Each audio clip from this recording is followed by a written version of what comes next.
World movies by SL presents you are killing me. कहानी की शुरुआत में दिखाया जाता है कि ईडन मफी नाम की एक प्रतिभाशाली युवा लड़की जो कि स्कॉलरशिप पर पेम्ब्रोक विश्वविद्यालय में एडमिशन लेना चाहती है, पर वो इस समय वेटिंग लिस्ट में है और उसे अपना स्थान सुरक्षित करने के लिए एक अतिरिक्त प्रयास की जरूरत है और इसके लिए वो एक कांग्रेसी के बेटे बैरेट श्रोडर की इसमें मदद लेना चाहती है। फिर एक दिन स्कूल के बाद वो बैरेट श्रोडर से विनम्रता से पूछती है कि क्या उसे उसके पिता से मिलने का मौका मिल सकता है, लेकिन वो उसे टाल देता है। पेम्ब्रोक में जाने के लिए बेताब ईडन अपनी दोस्त ज़ारा को अपने साथ बैरेट की हवेली में हेवन एंड हेल पार्टी में ले जाती है और उम्मीद करती है कि वो बैरेट को अपनी स्कॉलरशिप का सपोर्ट करने के लिए मना लेगी।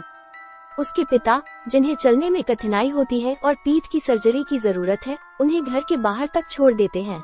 जैसे ही वे प्रवेश करते हैं, बैरेट की दोस्त केंद्रा गोपनीयता कारणों से उनके फोन ले लेती है और फिर वे पार्टी में अंदर आ जाते हैं। ज़ारा बैरेट के दोस्त बूच का ध्यान भटकाती है, जबकि ईडन बियर पोंग खेलने के लिए राजी हो जाती है ताकि वो बैरेट से दोस्ती आगे बढ़ा सके। तभी अचानक लापता छात्रा मेलिसा की बहन ये जानने के लिए पहुंचती है कि उसकी बहन कहाँ है और हंगामा खड़ा कर देती है। ईडन बैरेट की कार लेकर उसे घर छोड़ आती है। जब वो पार्टी में वापस लौटती है तो बैरेट उसे एक निजी कमरे में आमंत्रित करता है। वो बैरेट को बताती है कि कैसे वो अपनी पढ़ाई पूरी करके अपने फादर को सपोर्ट करना चाहती है।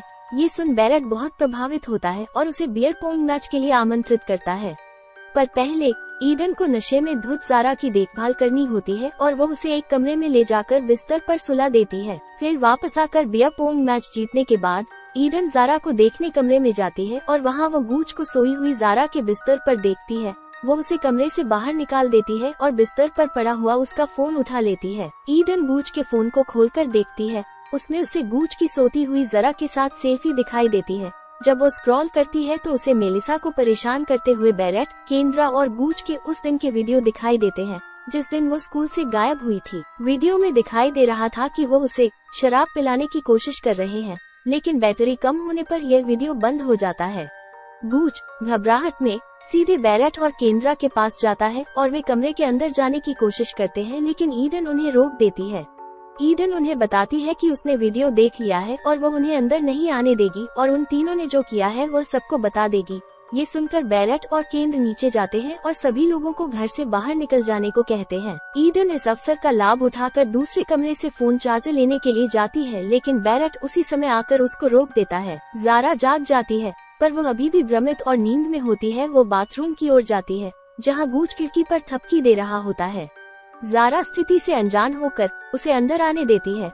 अंदर आकर गूच ईडन को उसे फोन देने की धमकी देता है, पर वो फोन ले नहीं पाता। बिस्तर पर पड़े फोन को उठाकर गूच बैरेट को दे देता है, पर ईडन उससे वो फोन वापस छीन लेती है। इससे बैरेट को बहुत गुस्सा आता है। दोनों लड़कियां गूच पर काबू पाने में सफल हो जाती है और उसे कमरे में बने बाथरूम में ले आती है। बैरेट एक कुल्हाड़ी लेता है और केंद्रा के साथ बेडरूम में घुस जाता है, लेकिन ईडन और ज़ारा खुद को बाथरूम में बंद कर लेते हैं और हेयर ड्रायर का उपयोग करके गूच को बिजली का झटका देने की धमकी देते हैं। इसी बीच ईडन के पिता गैस स्टेशन पर होते हैं और वो पार्टी में शामिल लोगों को ये कहते हुए और जाते हुए देखता है कि पार्टी खत्म हो गई है। ईडन ज़ारा को बाथरूम की खिड़की से बाहर जाने और मदद लेने के लिए कहती है, लेकिन जैसे ही वो कोशिश करती है, केंद्रा खिड़की के दूसरी तरफ से उसका हाथ पकड़ लेती है। डर के मारे ज़ारा उसे गिरा देती है और केंद्रा सीढ़ी से गिर जाती है और नीचे जमीन पर एक ब्लेड पर गिरकर जख्मी हो जाती है। ईडन सीढ़ी से उतरकर नीचे आती है और केंद्रा के फोन का उपयोग करके सहायता प्राप्त करने का प्रयास करती है, लेकिन बैरेट उसका पीछा करता है और उसे सीढ़ी से गिराकर मारने की कोशिश करता है, लेकिन वो बच जाती है और वापस बाथरूम में आ जाती है। नीचे बैरेट को केंद्रा जख्मी हालत में मिलती है और वो उसे अंदर खींच लेता है और उसे आश्वासन देता है कि सब ठीक हो जाएगा। ईडन ज़ारा को पूरी स्थिति समझाती है, लेकिन ज़ारा उससे कहती है कि उन्हें फोन वापस कर देना चाहिए और घर लौट जाना चाहिए। तभी अचानक ईडन के पिता उसे खोजते हुए बैरेट के घर में प्रवेश करते हैं और ईडन को ढूंढना शुरू कर देते हैं। ईडन को ढूंढते ढूंढते वो ऊपर बेडरूम तक पहुंच जाते हैं, पर तभी वहां बैरेट आ जाता है और उन्हें जमीन पर गिरा देता है। वो ईडन को धमकी देता है कि अगर ईडन ने उसे फोन वापस नहीं किया तो वो उसके बाप को मार डालेगा। तभी बैरेट के माता पिता घर वापस आ जाते हैं। वो बैरेट से पूछते हैं कि यह सब यहाँ क्या हो रहा है। वो सभी को नीचे आने को बोलते हैं। नीचे ऑफिस में कांग्रेसी श्रोडर और उनकी पत्नी एस्ट्रिड सबसे पूछते हैं कि यहाँ पर ये सब क्या हो रहा है। तब ईडन उनको सब कुछ बता देती है। इसी बीच केंद्रा की चोटों से मृत्यु हो जाती है केंद्रा की मौत का बैरेट को बहुत आघात लगता है। वे ईडन, उसके पिता और जारा को फोन पर देखी गई घटनाओं के बारे में चुप रखने की कोशिश करने के लिए रिश्वत की पेशकश करते हैं, लेकिन ईडन कहती है कि निर्णय लेने से पहले वो बाकी की फुटेज देखना चाहेगी। ईडन फोन उठाती है और वीडियो देखना शुरू कर देती है। वीडियो के बाकी हिस्सों में बैरेट को दिखाया गया है, जो मेलिसा के जाने की कोशिश करने से नाराज होकर उसे अपनी कार से कुचल देता है। फिर वे तीनों उसके शरीर को ले जाते हैं और पुल के ऊपर से फेंक देते हैं। ईडन फुटेज देखकर बहुत ज्यादा डर जाती है और वो कसम खाती है कि ये सब वो पुलिस को बता देगी। ईडन अपने पिता और जारा के साथ वहाँ से जाने का प्रयास करती है, लेकिन तभी उन सब को चक्कर आते हैं और वो सब बेहोश हो जाते हैं। ये सब इसीलिए हुआ होता है क्योंकि एस्ट्रिड ने उनकी ड्रिंक में एक नशीली दवाई मिला दी थी। उन सबको गाड़ी में डालकर श्रोडर उन्हें एक जंगल में ले आते हैं, जहां सबूत मिटाने के लिए बैरेट गूच को मार डालता है। उधर ईडन अपने पिता, जारा और केंद्रा और गूच के शवों के साथ एक कार में जागती है, पर श्रोडर द्वारा उसे झील में धकेल दिया जाता है। ईडन जारा के साथ भागने में सफल हो जाती है, लेकिन उसके पिता इसमें मारे जाते हैं। दुखी ईडन बदला लेने की कसम खाती है और सीधे श्रोडर के घर की तरफ चली जाती है। उधर अपने घर में कांग्रेसी श्रोडर समाचार पर कार बरामदगी रहे होते हैं।